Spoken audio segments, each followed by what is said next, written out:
La esclavitud empezó porque los negros vendían a otros negros. El comentario dice, ¿por qué no hablamos de los africanos que capturaban a otros africanos y los vendían? Hablemos, pero si vamos a hablar, hagámoslo bien. Esa frase cae fácil, demasiado fácil, se dice rápido, con seguridad, con esa tranquilidad que solo tiene quien nunca se ha detenido a imaginar un cuerpo amarrado. Así. Se lanza como si fuera un dato neutro, como si pudieran borrar siglos de dolor en una oración corta. Y repetir eso no es saber historia, es repetir una cortada. Y si vamos a decirlo completo. Antes de que alguien diga Europa, antes de que alguien diga barcos, antes de que alguien diga plantaciones, hay que decir esto con claridad. África ya existía. África no era un bloque, no era un país, no era una sola gente. Era un continente entero respirando a distintos ritmos. Reinos, imperios, aldeas, pactos y conflictos. Y como toda historia humana, habían guerras entre pueblos, habían enemigos derrotados, habían prisioneros de guerra. Y escucha bien, porque aquí está el punto que casi siempre se omite. Un prisionero no es lo mismo que una mercancía. Un prisionero no nace en prisión, no hereda su condena a sus hijos. No existe para ser explotado hasta morir. Los prisioneros no eran una mercancía infinita, no eran una raza condenada. No eran cuerpos heredables, no eran una industria. Eso todavía no existía, y si no entiendes la diferencia entre cautivo y esclavitud hereditaria, entonces no vas a entender la historia. Todo cambia cuando Europa llega a la costa de África en el siglo XV. En el África occidental no llegaban personas, llegaban barcos. Barcos que no piden, que miden, que cuentan cuerpos. Traen armas de fuego donde la guerra aún era cuerpo a cuerpo. Traen telas finas en sociedades donde lo textil era estatus. Traen alcohol en sociedades donde no existía ese nivel de intoxicación. Traen metal, objetos, cuentas y objetos que brillan. Y no porque los africanos fueran ingenuos, sino porque ningún pueblo del mundo había enfrentado aún un comercio basado en la extracción masiva de personas.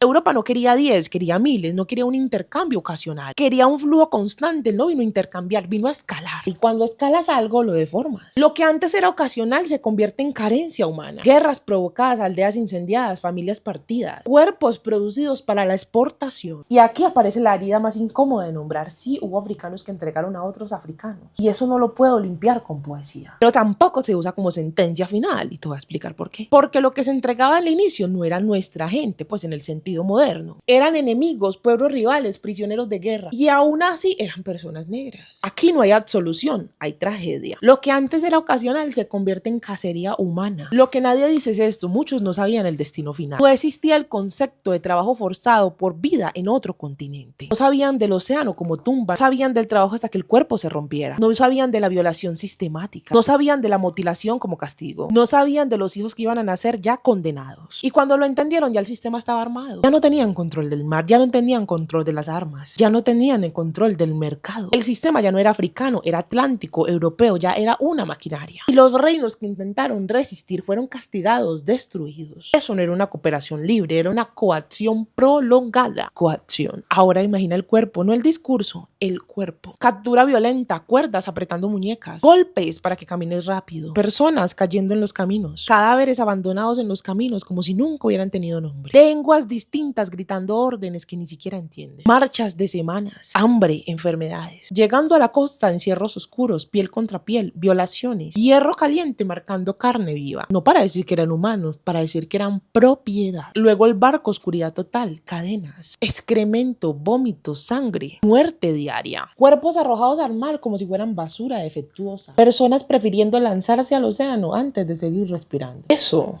no era conocido tierra adentro. Nadie entrega voluntariamente su cuerpo para ser violado, tocado, marcado, triturado, colgado, olvidado. Eso no era migración, eso no era comercio, era aniquilación organizada. Lo que mucha gente como tú no cuenta es que el puerto no era el final, era el comienzo. Europa creó la esclavitud racial hereditaria. Europa creó las leyes. Europa creó la deshumanización legal. Europa creó la justificación religiosa. Europa creó la justificación científica. África no creó eso. Ahora viajemos a América. En América no te daban trabajo, te rompían, te quitaban el nombre, te quitaban la familia, te quitaban el idioma, te quitaban la espiritualidad, te explotaban hasta que el cuerpo te fallaba y cuando te fallaban te reemplazaban. Eso es esclavitud y eso no existía antes del sistema europeo. Ahora los argumentos favoritos de quien quiere suplirlo todo. Pero hubo negros que vendieron a otros negros, pero habían negros dueños de esclavos. Vamos despacio. Existió un hombre llamado Anthony Johnson, un hombre africano que entró en un sistema ya diseñado por europeos, poseyó tierra. Reclamó a otro hombre negro como su propiedad. Eso pasó. Ahora la pregunta es, ¿eso define el sistema o demuestra hasta dónde el sistema corrompe? Ese hombre no escribió la esclavitud racial, no diseñó las leyes, no diseñó la jerarquía, no controló los barcos. esclavos. No creó el mercado. Sobrevivió y decidió dentro de una estructura que ya había decidido que lo negro era explotable. Usar eso como explicación total es como culpar a un preso por el diseño de la cárcel. Y la esclavitud no terminó cuando se volvió inmoral. Terminó porque dejó de ser rentable de esa forma. Y cuando terminó oficialmente no terminó con el cuerpo. No hubo reparación, no hubo solución, no hubo sanación. Libres sin tierra, libres sin dinero, libres sin educación, libres sin protección. Libres pero vigilados, libres pero linchados, libres pero criminalizados. Y eso no es libertad, eso es mutación del control. Vas entendiendo un poquito la historia. Así que de eso hay memoria corporal, ese sobresalto cuando te miran de más, esa tensión cuando una autoridad se acerca, esa necesidad de explicarte siempre mejor. Eso no es paranoia, eso es memoria corporal. El cuerpo recuerda lo que la historia nunca cerró. Durante siglos equivocarse costaba la vida, mirarte de frente costaba un ojo, responder cortaba la lengua. Ese aprendizaje no desaparece con una ley, se hereda. La esclavitud fue un modelo económico, cada cuerpo negro era capital, azúcar, algodón, café, tabaco y plata. Estados Unidos no se volvió potencia por magia, Europa no se industrializó por un milagro. Se enriquecieron porque miles de cuerpos trabajaron gratis durante generaciones. Eso no es riqueza heredada ni mérito individual. Universidades que aún no existen financiadas con dinero esclavista, bancos fundados con plantaciones, ciudades construidas con trabajo forzado. Eso es contabilidad histórica. ¿Y sabes qué?